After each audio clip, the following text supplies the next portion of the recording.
갑자기 아말렉과의 전쟁이 이제 일어나게 되었습니다. 장소를 보니까 8절에 르비딤이라 그랬어요. 지난주 봤던 그 르비딤에서 갑자기 아말렉과 전쟁을 하게 됩니다. 이 아말렉이라고 하는 민족은 역사에는 등장하지 않습니다. 분명히 있었던 민족인데 역사에 기록이 없는 거 보니까 성경에 기록만 있어요. 그러니까 아마 역사에서는 다른 이름으로 불렸거나 아니면 다른 이름과 통합되면서 아마 역사에서는 기록되지 않았거나 아마 그랬을 가능성이 있습니다. 성경에서, 특별히 구약 성경에서 아말렉이 어디에서 볼 수 있냐면 창세기 36장에 보면 에서의 손자 중에 아말렉이 나와요. 그래서 아마 아말렉이라는 민족이 에서의 후손이었던 것 같아요. 그리고 이제 그 다음에 언제 나오냐면 오늘 본문이거든요. 오늘 본문에 강약길 가는 중에 갑자기 느닷없이 이스라엘과 전쟁을 하는, 그래서 아말렉은 항상 부정적으로 나옵니다. 이스라엘을 방해하고 하나님의 역사를 방해하고 하나님의 구속 사역을 방해하고 막는 존재, 그런 존재로 등장을 하고요.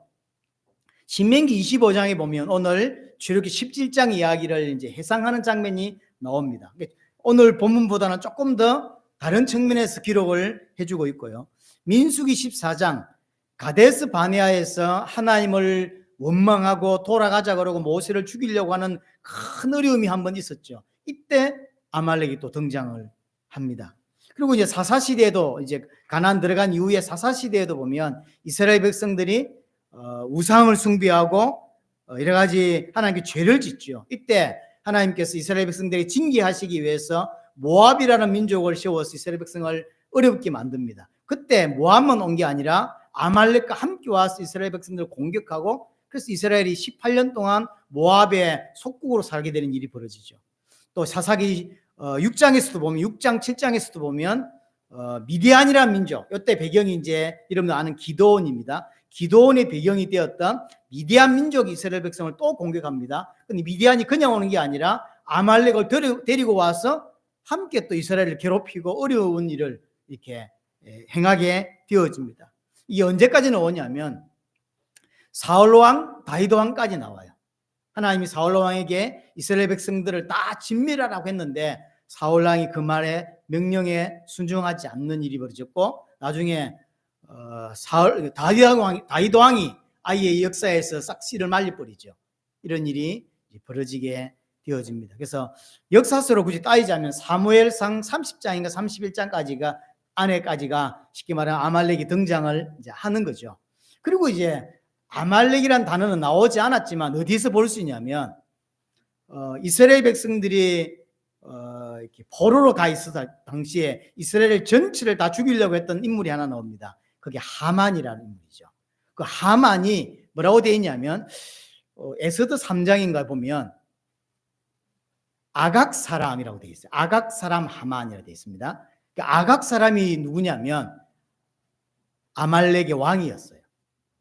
그러니까 아마 이 하만도 그 후손으로 이렇게, 그러니까 다윗에 의해서 다 죽었는데 이제 살아남은 사람이 좀 있었겠죠. 그 후손으로 계속 이게 역사에 거의 등장하지 않지만, 그래서 에스더서에서 이스라엘 백성을 전체를 다 몰살시키려고 하다가 몰살시키지 못했던 인물, 도리어 본인이 준비했던 그 장대에 본인이 죽었던 인물, 그 사람이 하만인데 그 사람이 아각 사람이에요. 그게 이제 구약 역사에 나오는 아말렉의 대부분입니다.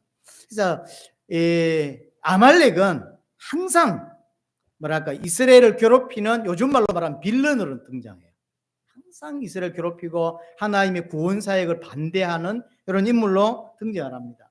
그래서 구약에서 하나님을 대적하는 사단의 어떤 상징으로 놓은 인물이 바로라고 한다면 또 다른 측면에서 인물이 아말렉인 거죠. 이런 인물입니다. 아말렉의 특징을 이제 신명기 25장, 오늘 본문을 모세가 해상하면서 쓴 내용인데 거기에 뭐라고 되어 있냐면 아말렉은 어떤 인물이냐면 하나님을 두려워하지 않고, 그렇게 되어 있어요. 하나님을 두려워하지 않고 피곤해 있고 연약해져 있는 이스라엘 백성을 뒤에서 쳤던 인물이다, 이렇게 되어 있어요. 이게 아말렉 민족의 특징이에요. 하나님을 전혀 무서워하지 않습니다. 그러면서 연약해져 있는, 그러니까 행군을 하는 중에 이제 뒤처진 인물들이 생기는 것 같아요. 조금 이제 몸이 약한 거죠. 연약해져 있는 그 사람들 뒤에서 공격해서 죽이는 역할을 했던 아말렉이 그런 특징이죠. 근데 이 아말렉을 오늘 하나님께서 14절에 보면 천하에 없이 하겠고 천하에 기억도 못하게 만들겠다라고 이야기를 합니다. 그래서 성경은 우리에게 뭘 보여주냐면 반드시 도말되어야 되는 존재가 아말렉이라는 거죠. 오늘 본문 14절에서 하나님이 반드시 천하에서 없이 할 것이고 완전히 기억도 못하게 만들겠다라고 이야기를 하는 거죠. 민수기 24장을 여러분 나중에 시간 되시면 보십시오. 보시면 아말렉에 대한 예언이 하나 나오는데 이게 이제 발람이라고 하는 선지자가 한 예언입니다. 여기 보면 뭐라고 예언되어 있냐면 아말렉은 민족들의 어뜸이나 그의 종말은 멸망에 이르리로다 이렇게 되어 있어요. 그래서 이제 예언을 했는데 두 가지가 나온 거죠. 하나는 아말렉이라는 민족은 굉장히 뛰어난 민족이다라는 걸 보여주죠. 어뜸이라고 그랬어요. 민족들 중에 어뜸이고 결국엔 그 결과는 뭐냐면 멸망이다라고 이야기를 하고요. 결국 다윗 왕에 의해서 완전히 멸망을 받습니다. 역사에서도 사실은 기록되어 있지 않고 이제 성경 안에서만 기록되어 있는 이제 민족인 거죠. 그래서 오늘 본문은 이 아말렉과 싸우는 그 이야기죠. 이건 우리에게 뭘 이야기하는 거냐면 하나님의 백성이 구원받고 이 땅을 살아가면서 싸워야 될 영적인 싸움이 있다는 거예요. 어느 날 갑자기 등장한 싸움이긴 하지만 하나님의 백성은 구원받고 이 땅을 살아가면서 반드시 싸워야 되는 게 있어요. 싸우지 않으면 안 돼요. 싸워야 되는 게 있다라고 하는 그걸 우리에게 이야기해주고 있는 것입니다. 그런 의미에서 오늘 본문은 굉장히 전 중요하다고 보여집니다. 자, 그러면 이 시대 아말렉은 뭘까요? 모세 시대의 아말렉은 말 그대로 그냥 그 당시 존재했던 아말렉이에요. 그러나 지금 우리에게는 아말렉이 없단 말이에요. 그러면 지금 이 시대에 우리에게 아말렉은 누굴까요? 이 시대에 우리가 싸워야 될 대적, 우리가 싸워야 될 아말렉은 뭘까요? 제가 보면 이게 죄입니다. 죄와 싸워야 돼요. 왜냐하면 아말렉에 대한 연구를 쭉 해보면 너무나 죄와 비슷해요. 그러니까 아말렉이 등장할 때마다 항상 이스라엘의 죄와 함께 등장한다는 게 특징이 있어요. 희한하죠? 그냥 등장하지 않아요. 또 오늘 본문은 아말렉만 등장했지만 대부분의 아말렉의 등장은 다 다른 것과 함께 등장해요. 모압과 등장하고 미디안과 등장하고 다른 민족과 함께 등장해서 이스라엘을 괴롭히는 그런 걸 한단 말이에요. 예를 들어서 출애굽에 나와서 이제 여기까지 싸움이 있기 전까지 4번의 큰 사건이 있었죠. 홍해, 그 다음에 마라, 그 다음에 신강야에서 만나 사건, 그리고 오늘 본문에 나온 배경이 되는 르비딤 사건. 이 4가지 사건의 핵심은 하나님을 신뢰하지 못하고 하나님을 대적하는 그런 불신앙의 죄를 이스라엘이 짓죠. 이때 등장하는 게 아말렉이에요. 그러니까 이스라엘이 죄를 지었는데 그 죄 다음에 아말렉이 등장하거나 죄와 함께 등장하거나 항상 이렇게 등장해요. 희한하죠? 또 민수기 14장에서 가데스 바네아에서 사람들을 뽑아서 가나안에 들어가서 정탐을 하게 하고 나왔습니다. 나와서 보고를 듣고 10명의 보고를 듣고 밤새도록 울었다 그랬어요. 저 땅 들어가기 위해서는 이곳에서 나왔는데 1년이 넘었잖아요. 못 들어가는 땅이라는 거죠. 하나님의 약속은 들어가야 되는데 못 들어간다니 왜 못 들어가냐면 너무나 거인 족속이 있고 그래서 우리는 들어가면 그 거인에 비해서 메뚜기 같고 죽는다는 거예요. 그러니까 그 소식을 들은 사람들이 막 대성통곡을 하고 그리고 정신 차려서 이제 모세를 죽이려고 합니다. 하나님을 원망하고 모세를 죽이고 다른 지도자를 세워서 다시 애굽으로 돌아가자는 거예요. 나온 지 1년이 넘었는데 이때 민수기 14장 마지막 번에 등장한 인물이 민족이 바로 아말렉이다. 희한하죠. 우연적으로 너무나 특이하게 사사시대에 이스라엘이 우상숭배로 빠져서 하나님을 거역하고 하나님을 대적하는 일이 벌어집니다. 그래서 하나님이 징계를 하십니다. 징계할 때 모압이라는 민족이 이스라엘 공격할 때 아말렉과 함께 와서 이스라엘 공격하고 18년 동안이나 노예 생활을 또 하게 되고, 사사기 아까 말했던 6장 7장에서도 마찬가지죠. 미디안과 함께 와서 또 이스라엘을 괴롭히고, 사울왕이 하나님 명령을 받아서 아말렉을 다 진멸하라고 했는데 사울왕이 아말렉을 많이 진멸하긴 했어요. 하지만 다 진멸하지 않고 사울의 범죄가 거기서 등장을 하죠. 이 사건으로 아말렉과의 전쟁 이후에 하나님이 사울을 왕으로 세운 것을 내가 후회한다라고 하시면서 다시 사무엘에게 다른 왕을 세우라고 해서 다윗이 왕으로 세워진 배경. 여러분 잘 아시는 하나님은 제사보다 순종을 더 원하신다라고 하는 배경이 바로 이 배경이에요. 결과적으로. 그래서 아말렉은 항상 이스라엘 백성의 죄와 함께 등장을 하고 그런 모습을 보여줍니다. 그래서 하나님은 이 아말렉을 반드시 도망시키겠다. 오늘 본문들 하면 기억됨이 없도록 만들겠다라는 거죠. 성도에게 있어서 구원받은 하나님의 백성에게 있어서 반드시 도말되어져야만 하고 반드시 없어져야 되고 우리에게서 뽑아져 나가야 되는 가장 중요한 게 뭐냐? 죄예요. 우리에게 있어 아말렉이 뭐냐? 그게 죄입니다. 하나님은 그래서 강야 생활을 통해서 반드시 그 죄를 끊어내겠다는 거죠. 그래서 죄를 모르고 하나님을 진짜 아는 백성으로 만들어서 하나님 땅으로 데려가시겠다고 하는 거거든요. 우리에게서 반드시 제거되어야 되고 우리에게서 반드시 없어져야 되고 도말되어야 될 존재, 그게 죄입니다. 그래서 오늘 분명히 약속하고 있는 거죠. 천하에서 없도록 만들겠고 기억에서 지워버리겠다라고 하는 거죠. 자, 그러면 이 아말렉을 죄라고 우리가 만약에 본다면, 영적으로 그렇게 해석을 한다면, 그럼 이 아말렉, 이 죄는 언제 이스라엘 백성을 공격하냐? 오늘 공격을 했거든요. 언제 공격하죠? 그게 영적으로 피곤해져 있을 때, 영적으로 연약해져 있을 때. 신명기 25장에 보면 아말렉의 특징이에요. 앞에서 공격하는 것도 아니고 뒤에서 연약하고 나약해져 있는 자들을 뒤에서 공격해서 무너뜨리는 거예요. 공동체가 있다고 했을 때 앞서가고 기도하고 하나님께 무릎 꿇는 자들을 공격하는 게 아니라 뒤에 뒤처지고 못 따라가는, 신앙을 못 따라가는 사람들, 신앙에 처져 있고 신앙에 관심 없는 사람들을 공격해서 무너뜨리고, 그래서 공동체를 더 어렵게 만든단 말이에요. 누구를 공격하는지를 봐야 돼요. 사단은 지금도 죄의 근세를 가지고 어떻게 공격하냐면 연약해져 있는 자들을 공격을 하죠. 그래서 이 죄는, 다른 말로 이 아말렉은 이스라엘을 끝까지 괴롭힙니다. 죄는, 하나님의 백성에게 죄는 끝까지 하나님의 백성들에게 살지 못하도록 만들어 간단 말이에요. 끝까지 괴롭힙니다. 구원을 받았지만 구원받고 하나님 나라 가는 그 과정 속에 계속 시시때때로 등장해서 이스라엘의 발목을 잡는 존재. 하나님의 백성이, 우리가 구원을 받았고 하나님의 백성에 대해서 교회를 다니고 하면서 천국을 소망하면서 살아가는 우리에게 시시때때로 나타나서 계속 우리를 영적으로 나약하게 만들고 무너지게 만들고 넘어지게 만드는 존재, 그게 죄입니다. 끝까지 놓치지 않으려고 하는. 그래서 성도는 이 아말렉과 싸워야 돼요. 성도는 이 죄와 싸워야 됩니다. 그럼 조금 더, 그냥 죄는 너무 광범위합니다. 죄는 분명히 죄인데 어떤 죄냐는 거예요. 오늘 아말렉 전체를 좀 살펴보면 조금 유추해 볼 수 있어요.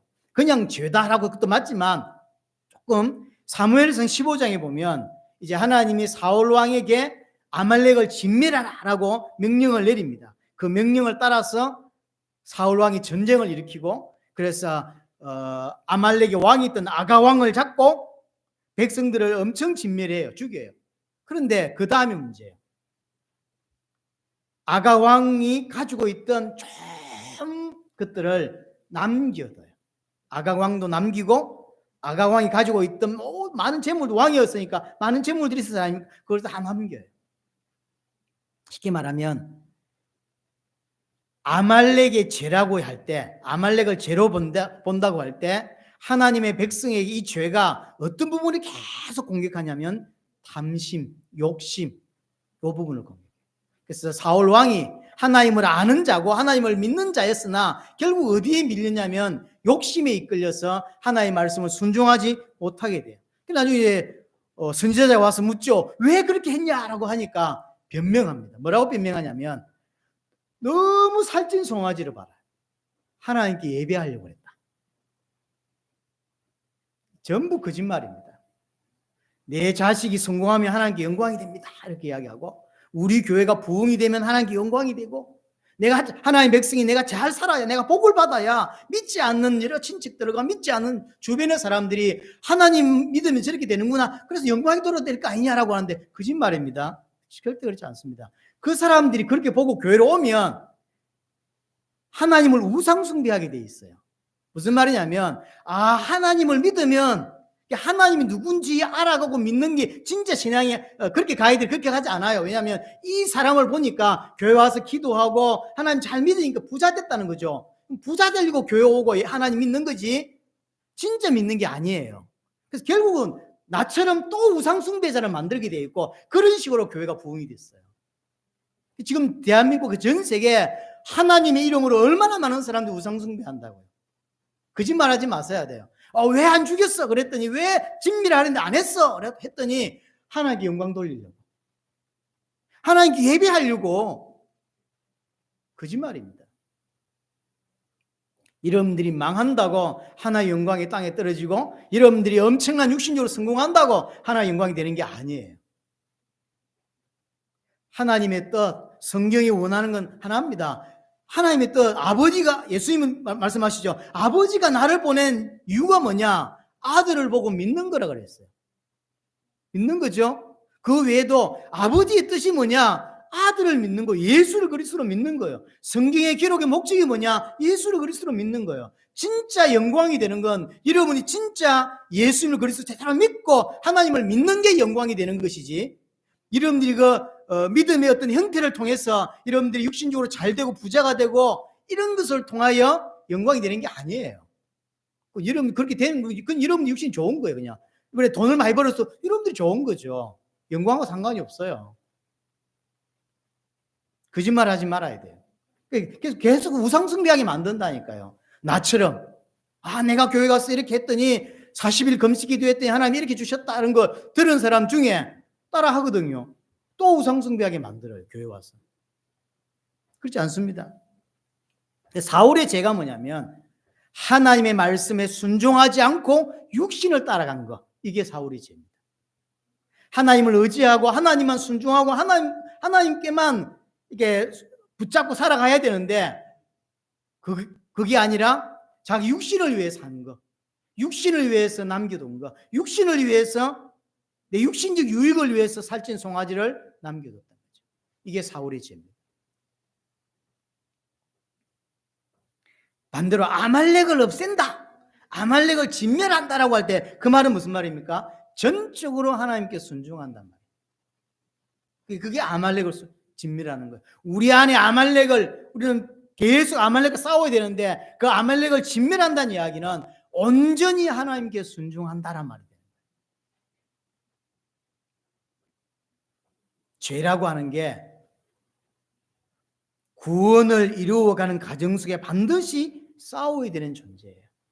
그래서 이스라엘 백성이 출애굽하고 나온 이후부터 계속 등장해요. 시시때때로 등장해서 이스라엘을 어렵게 만든다고. 우리가 구원받기 전에는 잘 몰랐어요. 하지만 구원받고 나서부터 이 죄가 드러나고 그래서 우리에게 계속 드러나서 이 죄가 우리를 계속 붙잡는 거 무너지게 만들어요. 하나님은 이 아말렉을, 이 죄를 도말하겠다, 없애버리겠다고 말한 거죠. 우리 안에서 불순종하게 만들고 하나님을 믿지 못하게 만들고 하나님을 의지하지 못하게 만들고 모든 것들을 다 하나님이 기억도 못하게 만드시겠대요. 그래서 천국으로 데려가는 거예요.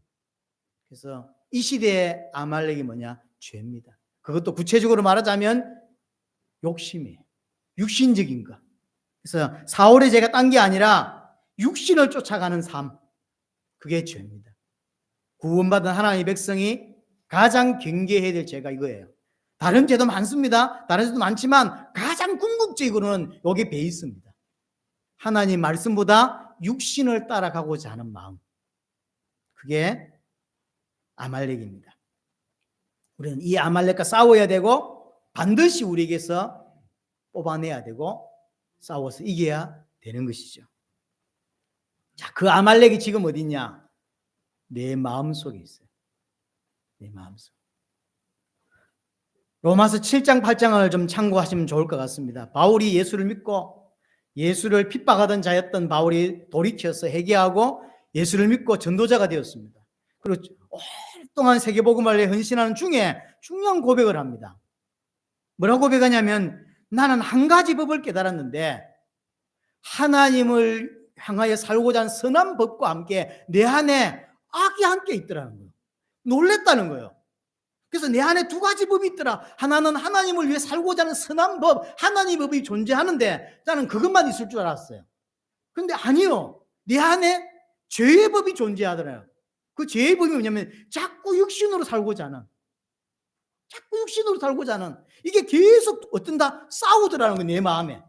바울은 몰랐습니다. 구원받기 전에는 그게 뭔 말인지 못 알았습니다. 하지만 구원받고 나서 하나님 은혜를 깊이 받으면 받을수록 깨달아지는 게 하나가 있는, 그게 내 안에 두 법이 있구나. 진짜로 하나님께 거짓말하지 않고 하나님에게 살고 싶어요. 또 하나, 진짜로 거짓말하지 않고 내 안에 육신을 위해 살고 싶은 마음이 계속 있어요. 이게 계속 싸우는 거예요. 이제 끝으로는 세계적인 전도자로 서 있죠. 하지만 본인은 아는 거죠. 그래서 뭐라고 합니까? 오라, 나는 공고한 자로다. 누가 이 사망의 법에서 나를 건져낼 수 있겠냐? 이게 구원받기 전 이야기입니까? 아닙니다. 어떤 학자들은 로마서 7장을 구원받기 전 아니냐 이렇게 묻는데 그렇지 않습니다. 구원받고 난 이후에요. 여러분들이 진짜 구원을 알고 진짜 복음을 하면 그때 탁탁 등장하는 게 뭐냐면 죄를 알게 돼요. 그전엔 죄를 잘 모릅니다. 여러분이 구원받기 전엔 죄를 압니까? 그냥 남 때린 거, 도둑질한 거 이런 게 죄다. 그 정도밖에 몰라요. 그러나 진짜로 구원을 받고 복음을 알면 알수록 드러나고 등장하는 게 죄예요. 아, 진짜로 내 안에 죄가 있구나 하는 걸 알게 돼요. 이게 바울이 그래서 구원받고 오랜 시간 유예하는 고백입니다. 내 안에 두 가지 법이 존재하는구나. 정말로 하나님을 위해 살고 싶지만 또 하나, 육신을 위해 살고 싶어하는 마음도 있는 거죠. 여러분, 가나안 정복한다고 생각해보세요. 가나안을 정복한다. 이게 이제 출애굽한 백성의 목적이란 말이에요. 그럼 가나안 정복한다고 하는 건 두 가지입니다. 하나는 뭐냐면 가나안에 들어가면 31명의 왕, 7족속 31명의 왕이 있습니다. 그걸 정복하는 거거든요. 전 세계에 바로 7족속 31왕이 있는 거죠. 5천 미전도 족속이 있고 수많은 민족들이 있습니다. 그 사람들을 실제로 복음으로 살리고 정복하는 걸 말해요. 세계복음화죠. 그러나 또 하나, 그 7족속 31왕 아말렉 또 애굽이 거기만 있는 게 아니에요. 내 안에 있다고. 그래서 하나님의 백성은 구원받고 두 가지를 하는 거예요. 하나는 세계복음화를 해가는 거죠. 세계복음 하는 거예요. 근데 세계복음화 그냥 되는 게 아닙니다. 내 안에 있는 7족속과 31왕을 싸워서 이기는 거죠. 뽑아내는 것입니다. 애굽을 뽑아내고 아말렉을 뽑아내고 31왕을 뽑아내는 거죠. 그게 성도가 하는 두 가지 일이란 말이에요. 분명히 우리는 영적 싸움이라는 게 있다는 걸 알고 있고 사단의 존재를 알고 있고 사단과 싸워야 된다는 걸 우리는 알고 있습니다. 에베소 6장에서 이야기한 대로 우리의 싸움은 혈과 육에 대한 것이 아니다라고 이야기를 하죠. 분명히 영적인 존재가 있고 싸워야 될 대상이 있다는 건 우리는 압니다. 자, 그러면 한 가지 생각해야 될 게 뭐냐면 사단과 싸운다는데 어떻게 싸우죠? 사단이 어디를 공격합니까? 우리는 어떻게 싸워야 됩니까? 진짜 사단을 요즘 말로 다이다이라는 겁니까? 1대1로 다이다이를 붙는 거 직접 싸우는 겁니까? 그게 사단과의 싸움인가요? 그렇습니까? 아니에요. 그런 적이 있어요. 그럼 여러분이 지금까지 한 번도 영적 싸움을 안 하신 거잖아요. 왜냐하면 여러분 앞에 사단은 안 나타났을 거고 보이는 사단이 나타났습니까? 보이게? 안 나타났잖아요. 그럼 안 나타났는데 어떻게 영적 싸움을 지금까지 했냐고. 영적 싸움 한다면서요. 그러니까 실제로 영적 싸움을 한다, 사단과 싸워야 된다, 뭐 이런 이야기는 맞는 말인데 실제로 사단과 싸운단 말이 아니잖아. 그러면 이게 왜냐 안 나타났으니까. 사단은 반드시 뭔가를 이용하고 뭔가를 타고 들어와서 그래서 싸우는 거죠. 그렇지 않나요? 사단은 사람의 마음, 사람의 생각을 타고 들어오고 그걸 이용해서 공격해요. 여러분들이 저기 사단이다 이럴 때 진짜 사단인가요? 아니죠. 사단은 반드시 누군가를 활용합니다.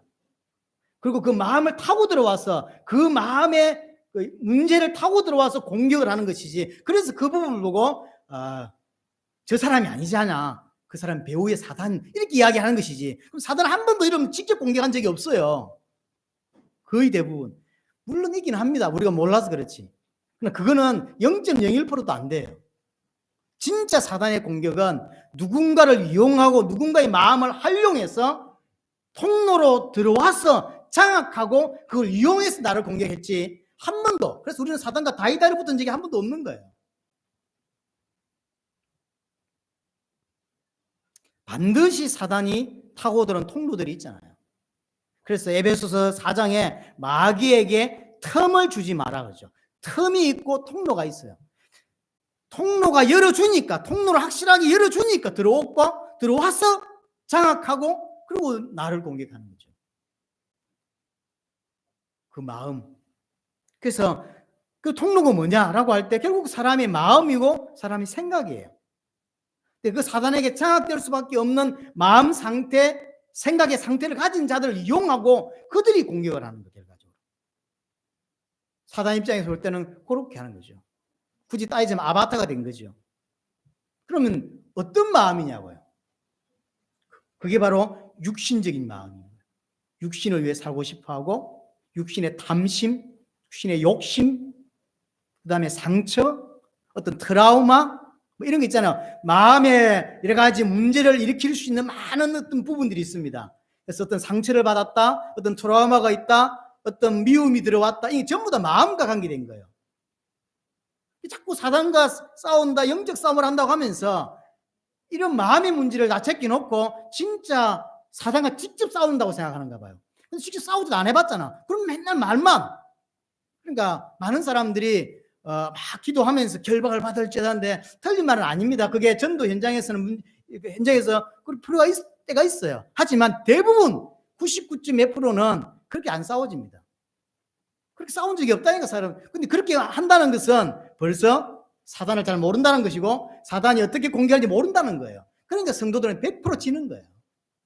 영적 싸움을 하는 게 아니라 사실은 지고 있는 거죠. 저 기도원 같은 데 가서 막 결박을 받을지어다 막 장풍 쏘고 하면서 막 난리를 치는데 결국은 누구한테 하는 겁니까 도대체. 그래서 얼마만큼 문을 열어주느냐에 따라서 사단이 들어와서 장악하고 그 생각 속에 그 미움을 이용해서 그 미움을 정복시키고 그 욕심을 정복시키고 그래서 드러나게 만드는 거예요. 쭉 눌려있던 것들이 거기 들어와서 탁 이게 뭐랄까요, 불을 탁 붙이니까 폭발해 버리는 거죠. 그게 사단의 역사죠. 그러면 우리가 사단과 싸운다고 하는 것은 직접 사단과 다이다리 붙는 게 아니라 사단이 이용하는 그 마음과 생각들과 싸워야 되는 것이고 그걸 꺾어야 되는 것이고 그 부분을 다른 것으로 복음으로 채워 넣어야만 골짜기가 되어 있고 파여있는 그 마음에 상처가 되어 있고 그런 마음에 복음으로 하나님 은혜로 하나님의 사랑으로 채워 넣어야만 그게 끝나게 되는 거겠죠. 진짜 영적 싸움한다, 사단과 싸움한다고 하는 건 그 부분이에요. 근데 전혀 그렇지 않고 뭐 하죠? 뭐 자꾸 꺾기만 하고. 요즘 이제 신앙생활을 오래 하면서 요즘 제가 듣는 말, 옛날에 많이 했던 말 중에서 많이 꺾였네 이런 표현들. 이게 맞는 말일까라는 생각을 많이 해요. 요즘 생각해보면 그게 틀린 말 같아요. 많이 꺾여도 안개입니까 사단이? 그걸 어디 그쳤어? 많이 꺾였어요? 그런 말이 틀렸어요. 요즘 보면. 그러니까 그런 걸 가르치던 제가 배웠던 그거는 가르치던 그 스승들도 사실은 잘 모르는 거예요. 지금 제가 성경을 계속 보면 저분들도 결국 몰랐구나. 내게 영적을 가르쳤던 그분들을 지금 생각해 보면 사단을 잘 모르는구나. 죄를 잘 모르는 이런 생각이 들어요. 근데 사단을 가만 놔두면 그런 걸 가만 놔두면 분명히 요한복음 10장 예수님이 뭐라고 말했냐면 도둑이라 그랬어요. 이 사단은. 그래서 송두리째 그 인생을 빼앗아가는 거예요. 구원받았지만 성도의 마음속에 아말렉이 여전히 남아 있는 거죠. 남아서 어떻게 합니까? 연약할 때 공격합니다. 그 연약하단 말이 결국 뭘까요? 육신적인 부분 말이에요. 육신적으로 저걸 따라가고 싶어요. 사울 보고 다 죽이라 그랬는데 왜냐하면 다 죽이 아깝잖아요. 그래서 살찐 송아지나 이긴 거 싹 남기는 왜? 저게 아깝거든. 육신적인 부분, 그게 결국은 연약한 부분인 거예요. 하나님을 따라가고 싶은데 육신적이 너무 강해. 그게 연약한 부분이에요. 그래서 말씀에 불순종하고 결국은 자기가 원하는 대로 산다고. 그게 죄죠. 그래서 내 안에 있는 육신적인 욕심, 탐심, 그런 마음들, 그게 다 뒤에 심자가 붙었단 말이에요. 탐심이나 욕심이나 어떤 상처나 전부 심이 붙었죠. 그게 마음이라는 거예요. 그 마음을 이용해서 타고 들어온다. 그 마음의 핵심은 결국은 육신적인 욕심이란 말이에요. 하나님이 아니라 하나님 말고 내 마음대로 살고 싶어 하는. 우리는 이 아말렉과 전쟁을 해야 하는 것이고 이것이 우리가 하는 전쟁입니다. 영적인 전쟁입니다. 자, 그럼 두 가지를 제가 말씀을 드릴 거예요. 마지막으로 그럼 어떻게 이 싸움, 이 전쟁을 해야 되느냐? 어떻게 전쟁을 해야 되냐는 거죠. 오늘 9절에 보면 모세가 여호수아에게 이르되 우리를 위해 사람을 택해라. 그리고 아말렉과 싸우라고 합니다. 처음 나오는 이야기예요. 지금까지 출애굽 과정을 살펴보면 이스라엘 백성이 단 한 번도 싸운 적이 없어요. 직접 싸운 적이 단 한 번도 없죠. 바로와 싸웠나 이스라엘 백성이? 아닙니다. 이스라엘 백성이 애국 군대와 싸운 적 있나요? 없습니다. 처음이에요. 처음으로 이스라엘 백성들이 싸웠고 모세의 명령을 따라서 여호수아가 나갔고 여호수아에 의해서 선발된 사람들이 전쟁을 참여하게 되어집니다. 자, 그럼 전쟁의 성패는 어떻게 납니까? 당연히 열심히 잘 싸워야 돼요. 하지만 전쟁의 성패는 군인들이 나가서 잘 싸우면 이기는 게 아닙니다. 11절이죠. 모세가 손을 들면 이스라엘이 이기고 손을 내리면 아말렉이 이기더라. 모세가 손을 들면 이스라엘이 이기고 모세가 손을 내리면 아말렉이 이기는 거예요. 이게 성패의 모든 것. 물론 이스라엘이 안 싸워야 됩니까? 당연히 싸워야 됩니다. 성도가 싸워야 돼요. 성도가 싸우는 게 당연한 거예요. 그래서 오늘 그 13절에도 보면요. 여호수아가 칼날로 아말렉과 그 백성을 쳤다 그랬죠. 무찔렀다 그랬잖아요. 당연히 성도는 싸우는 거예요. 하지만 싸움의 성패는 여호수아로 중심으로 싸우는 그 싸움에 의해서 성패가 갈라지는 게 아니에요. 이들의 전술, 이들의 노련함, 이들의 어떤 무기 이걸로 결정되는 게 아니에요. 누구에 의해 결정되죠? 모세에 의해 결정돼요. 모세가 손을 들면 이기고 모세가 손을 내리면 지는 거예요. 모세에게 달렸습니다. 결국 이걸 뭘 의미할까? 이것도 결국은 구원의 모형이에요. 그림자죠. 갈보리 산 위에 있는 예수님의 십자가에 의해서 모든 싸움이 결정되는 거예요. 그걸 설명해 주고 있습니다. 예수 그리스도의 십자가에서 모든 판가름이 납니다.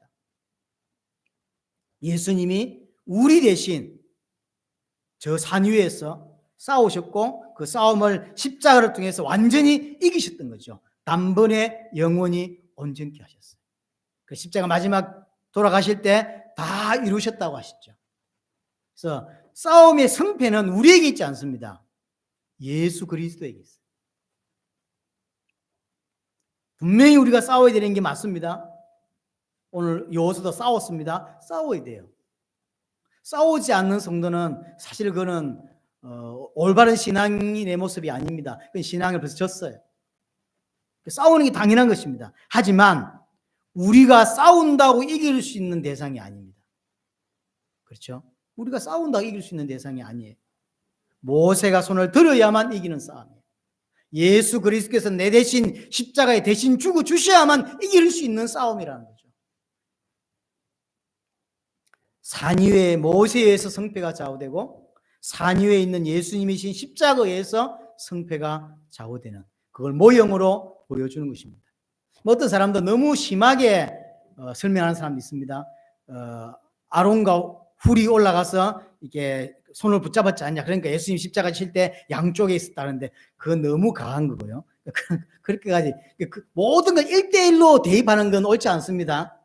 모형이 분명히 맞지만 모든 모형을 1대1로 대입하는 건 아닌 거예요. 이 모형 전체가 예수님이 산 위에 치신 십자가를 상징하는 건 맞지만 마치 아론과 홀이 손을 붙잡았듯이 예수님 주위에 그 두 명이 같이 십자가에 못 박지 않냐 이렇게 말하는 목사님이 계시더라고요. 찾아보니까 그거는 너무 가신 거고요. 그렇게 성경을 보는 건 옳지 않다고 저는 생각이 들어집니다. 자, 여하튼 우리의 싸움은 예수님이 지신 십자가에서 그 싸움이 결판돼요. 그래서 예수님이 십자가에서 승리해 놓으신 싸움이라는 사실을 알아야 합니다. 2000년 전에 예수님이 십자가에서 아말렉을 전부 도말해 놓으신 거예요. 나는 그 사실을 믿을 때 승리하게 되는 거예요. 내가 싸워야 돼요. 하지만 내가 싸운다고 이기는 싸움이 아닙니다. 언제 이기냐면 주님이 다 끝냈다는 사실을 믿을 때 이기는 싸움이라니까요. 이게 중요해요. 그래서 바울이 뭐라냐면 오라 나는 공고한 사람이로다. 누가 이 사망의 몸에서 나를 건져내겠냐라고 바울이 로마서 7장 마지막 부분에 이야기하죠. 아무리 해봐도 이길 수 없다. 구원받고 전도자로 살고 있는데 싸워서 이길 수 있는 게 아닌 거예요. 이게. 그래서 누가 나를 좀 건져달라고 하는데 왜? 못 이기니까. 그래서 8장 1절 2절에서 그리스도를 통해서 생명의 성령의 법이 죄와 사망의 법에서 나를 건지셨다. 어떻게 이기냐면 내가 싸워 이기는 게 아니라 당연히 싸워야 되는 거예요. 당연히 싸워야 되는 거지만 내가 싸운다가 되는 게 아니라 그리스도께서 이겨놓은 싸움이구나 라는 사실을 깨달을 때 이기게 되는 거예요. 이게 중요합니다. 그리스도가 다 이겨놓은 싸움이고 이것을 알 때 승리하는 거예요. 그러면 여호수아를 중심으로 싸우고 있는 사람들의 싸우면서 항상 시각은 어디에 가 있냐면 산 위에 올라가요. 거기 위해서 이 싸움이 결정이 되니까요. 그렇겠죠. 그래서 우리의 싸움은 이런 아말렉과의 싸움이고 그래서 우리의 시각은 항상 싸우면서 어디에 있냐면 산 위에 십자가에 있는 거예요. 산 위에 모세를 바라보게 돼 있어요. 우리의 싸움은 아말렉과의 싸움입니다. 이 시대의 아말렉은 죄입니다. 우리는 죄와 싸워야 하고 이 죄는 성도의 마음 안에 있는 성도 안에 있는 마음과 생각을 타고 들어온다는 사실. 그래서 마음과 생각을 다스릴 줄 알고 마음과 생각을 붙잡을 줄 아는 자는 모든 것을 할 수 있는 자가 됩니다. 사실. 싸움에서 이기려면 산 위에 있는 모세를 봐야 돼요. 싸움에서 진짜로 영적인 싸움에서 이기려면 그 산 위에 십자가 지신 그리스도를 주목해야 되고 바라보는 것. 이것이 핵심이에요. 분명히 내가 잘 싸워야 합니다. 하지만 정말로 중요한 것은 내가 아니라 십자가입니다. 그래서 그리스도께서 이루어 놓으신 것이 무엇인지 깊이 알고 그것으로 풍성히 누리는 것이 내 싸움의 핵심이에요. 여기 가장 오늘 중요한 게 이 부분이에요. 진짜로 중요한 싸움이 이 부분이거든요. 죄와 싸운다고 하니까 진짜 그러면 죄와 어떻게 싸워요? 죄와 어떻게 싸웁니까? 하나님 죄를 뽑아내 주십시오. 사단을 결박시켜 주십시오. 이러면 되나요? 아니에요. 우리의 싸움은 반대입니다. 이것을 인정하고 십자가를 붙잡는 거예요. 산 위에 모세를 바라보는 거라니까요. 산 위에 예수 그리스도를 바라보는 거. 그때 승리하는 싸움이에요. 우리가 생각할 때는 내 안에 죄를 뽑아내고 내가 이렇게 하는 것처럼 보이지만 그렇지 않습니다. 그래서 진짜 싸움의 핵심은 하나님이 나를 위해서 행하신 그것이 무엇이냐를 계속 알아가고 배워가고 그것을 누리는 것, 그것으로 충만해지는 것, 그것이 싸움의 핵심이에요. 그래서 성도의 싸움의 핵심은 그리스도를 알아가고 그리스도로 충만해지는 것입니다. 그리스도로 충만해질 때 내 안에 아말렉이 제거되기 시작하는 거죠. 아말렉이 제거되었다는 이야기는 다른 말로 신앙이 성장했다라고 말하는 거예요. 아말렉이 제거됐다, 신앙이 성장했다는 거죠. 그래서 영적 싸움과 신앙 성장은 같이 가는 겁니다. 영적 싸움을 하는데 신앙은 성장하지 않는다? 그 말이 안 되는 거예요. 신앙이 성장하는데 싸움이라는 걸 모른다? 그 말이 안 되는 거예요. 그래서 항상 신앙의 성장은 이런 영적 싸움과 함께 깊은 관련이 있습니다. 그래서 성장이라고 하는 게 생각해 보세요. 우리 지금 계속 성장해 가야 되는데 성장이라는 게 율법적으로 어떤 율법이나 규칙을 잘 지키는 게 아니잖아요. 여러분들이 지금 잘못 착각하면 이렇습니다. 하나님을 잘 믿으면 우리 이스라엘 백성이 광야를 가는 중에 하나님을 잘 믿는다고 하는 것은 하나님이 주신 말씀을 잘 지킨다는 정도로만 생각한다는 큰 오산입니다. 그 사람이 바리새인이죠. 그러니까 우리가 신앙이 성장해진다고 하는 이야기는 옛날보다 훨씬 더 도덕적이 된다는 말일 수도 있어요. 옛날보다 훨씬 더 율법을 잘 지킨다는 말일 수도 있습니다. 하지만 진짜로 성장하라면 그 말이 아니라 우리가 연약함에도 불구하고 그리스도를 계속 붙잡게 된다는 걸 말하는 거예요. 옛날에 우리의 신앙이 없을 때는 성질나면 교회를 안 와버려요. 그게 약하기 때문이죠. 성질 났다는 거지. 그러니까 성질이 위예요. 내 마음이 위입니다. 뭐 하나님이고 뭐고 예배고 뭐고 없어요. 내가 위예요. 하지만 신앙이 성장했고 내가 거룩해지고 하나님 닮아갔다는 이야기는 내 상황과 상관없이 하나님을 붙잡게 된다는 거죠. 남편하고 대판 아침에 했는데 확실히 오늘 특별히 대표 기도인데 그러면 못 오죠. 근데 오는 자가 성장한 자예요. 내가 원래 이런 놈이구나. 함께 수십 년을 산 마누라고 한판 대판하고 이런 마음 상태. 이게 나구나. 이때 와서 기도할 줄 아는 자가 성장한 자예요. 그래서 연약할 때 계속 그리스도 붙잡을 줄 아는 자가 신앙이 성장한 자고 거룩한 자고 장성한 자예요. 근데 잘못 생각한다니까요. 어떻게 생각하냐면 신앙이 성장한 자면 옛날보다 훨씬 더 도덕적이 되고 훨씬 더 율법을 잘 지키는 자가 되는 거로. 그러니까 그런 걸 잘하는 게 신앙 성장을 생각해요. 옛날에는 교회를 일주일에 1년에 한 5 빼먹었는데 이제는 한 번도 안 빼먹어. 신앙 성장했다 생각하는 거죠. 아니라 물론 그런 모습이 있어요. 당연한 거예요. 하지만 그게 신앙 성장이 아니라니까요. 신앙 성장은 어떤 거냐면 계속 그리스도를 붙잡을 줄 아는 자가 되는 거예요. 여러분들 이 땅에서 변해봤자 얼마나 변할 것 같습니까? 잘 됐다. 막 그래도 그래 안 해도 그게 아니라 여러분들이 변해본들 하나님 앞에서 율법 조금 더 잘 지킨다고 조금 더 도덕적이 된다고 그게 성장일까요? 아니에요. 어떤 상황과 상관없이 나를 확인하고 말씀 앞에서 그리스도로 붙잡는 거예요. 그러니까 옛날에 마누라하고 싸우면 교회를 안 와. 대표기도인데. 그런데 싸워도 와요 이제. 왜냐하면 그리스도로 붙잡을 줄 아니까. 나약함을 알고 그리스도로 붙잡고 항상 그리스도로 붙잡는 쪽으로 간다고. 이 사람이 성장한 자예요. 그래서 출애굽을 통해서 이제 강약길 걸어가면서 이스라엘 백성들에게 만들고자 하는 건 율법을 주어서 율법을 지키라고 하는 게 아니에요. 율법을 통해서 너의 상태를 정확하게 파악하고자 하는 것이고 파악한 그들에게 그래서 그리스도만 붙잡도록 하나님만 의지하도록 하나님만 의에 살도록 그렇게 만들어가는 것. 그게 성장이에요.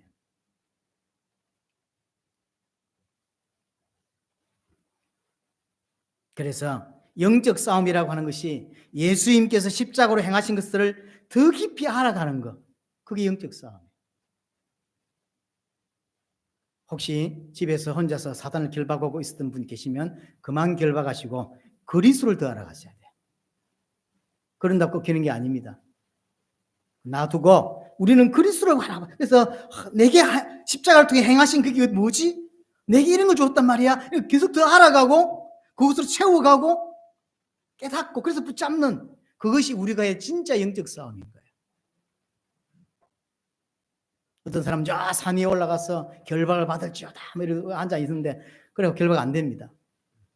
우리 성도의 진짜 싸움은 그게 아니에요. 산 위에 올라가서 그렇게 앉아 있고 나무 뿌리 뽑고 그게 아니라 하나님이 내게 행하신 그 구원의 역사를 더 깊이 알아가는 거, 하나님을 더 알아가고 예수를 더 알아가는 그것이 우리가 할 싸움이지. 그게 핵심. 그래서 분명히 싸워야 되지만 모세에 의해서 결판이 나는 거예요. 그래서 그러면 진짜 싸움을 안 자는 어떻게 하죠? 모세를 계속 볼 수밖에 없는 거죠. 우리가 진짜로 보고 구원을 받고 구원을 안다면 계속 예수 그리스도를 바라볼 수밖에 없는 거죠. 왜냐하면 거기에서 성패가 결정되는 거니까. 이것을 아는 만큼 승리하고 이것을 아는 만큼 성장하게 되어 있습니다. 이것을 빨리 알아본 사람이 누구죠? 아론과 훌이에요. 언제 알아봤는지 모르지만 모세가 팔이 내릴 때 진다는 걸 빨리 알아들었고 모세가 올리면 된다는 걸 빨리 알아들은 거죠. 그러니까 둘이서 번쩍 모세의 손을 들 수 있도록 도와줬죠. 이걸 알아들은 거죠. 근데 만약 이걸 못 알아듣고 모세가 여호수아가 싸움에서 승리하고 와가지고 야 내가 막 못 봤지, 저 강 건널 때 못 봤지 막 이랬다 말한다면 그 모자란 놈이에요. 그 여호수아는 그렇게 말할 수가 없어요. 왜냐면 지가 한 전략이나 전술로 이긴 게 아니라니까요. 그렇죠? 세계복음화, 당대 세계복음화 지가 했지. 지가 한 게 아니요. 할 수 없는 일이라니까. 할 수 없는 나를 이게 사용 것에서 감격하는 게 맞는 거지. 마치 지가 한 것처럼 말한다고요. 하나님이 사지도 않는 것들이 이러면서 그럼 처음부터 뭘 알아들었어요? 다른 사람들을 안 쓰시는데 나를 그 세계복음화에 사용하셨던 그 차점만 해도 눈물로 감격해야 되는 거 아닌가요? 그럼 뭐 지가 했어? 지가 한 게 없어요. 이걸 알아보고 아론과 훌은 모세 발을 빨리 잡죠. 그래서 이 사실을 대대 기록하기 위해서 단을 쌓았습니다. 그 단 이름을 여호와 니시라고 불렀습니다. 니시라고 하는 건 깃발입니다. 여호와께서 승리했으니까 깃발을 꼽은 거죠. 그 여호와 니시, 거기서 나온 단어입니다. 우리는 이번 주간 이 말씀을 계속 묵상하면서 정말로 하나님이 내게 행하신 그 구원의 역사, 구원의 비밀, 그리스도의 비밀을 계속 깨닫고 인정하는 만큼 우리 속에서 아말렉이 사라지게 될 것입니다. 이 은혜가 여러분들이 꼭 있게 되기를 바랍니다.